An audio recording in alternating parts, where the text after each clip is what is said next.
mga kabiyahe. Ngayon na lang gumanda yung panahon. Kahit safe po sa ating lahat. Lalambingin ko lang tong si Debbie. Kasi mukha na siyang alikabok na may konting motor.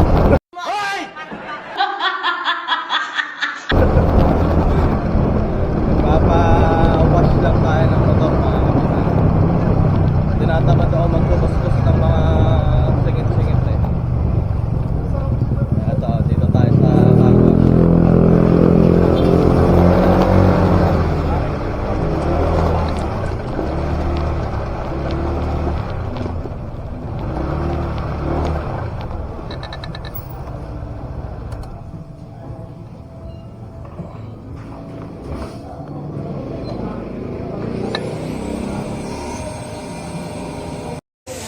Waiting pa tayo mga kabiyahe kasi may dalawa pang sasakyan na nililinisan.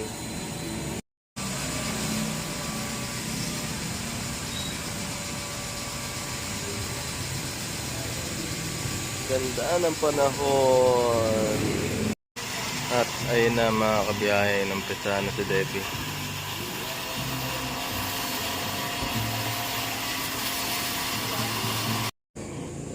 Yung bayad pala sa motorsiklo dito mga kabiyahe, 100 pagka motor. Pag big bike 130, pag tricycle 150.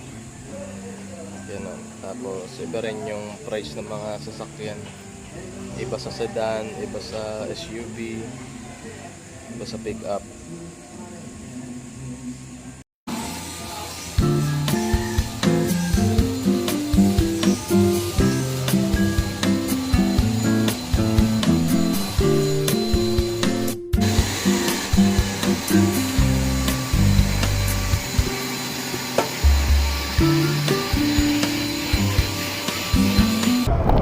Okay na mga kabiyahe, bagong ligo na si Debbie.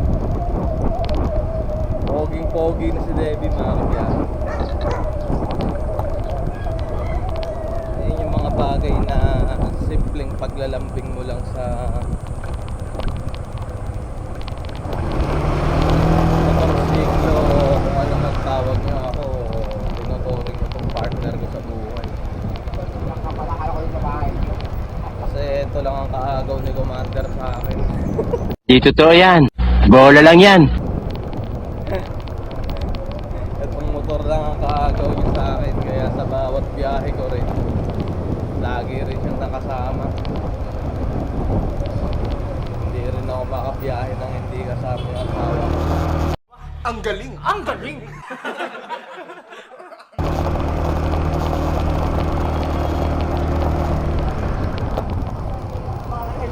Mamaya nga po, mag-enjoy naman ako mga kabiyahe.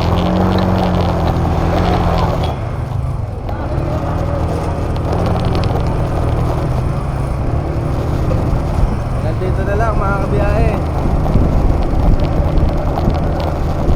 Hindi ko alam kung kailan ulit makakabiyahe si Debbie. Gawa ng hindi ganun kaganda yung panahon, umuulan na sa hapon.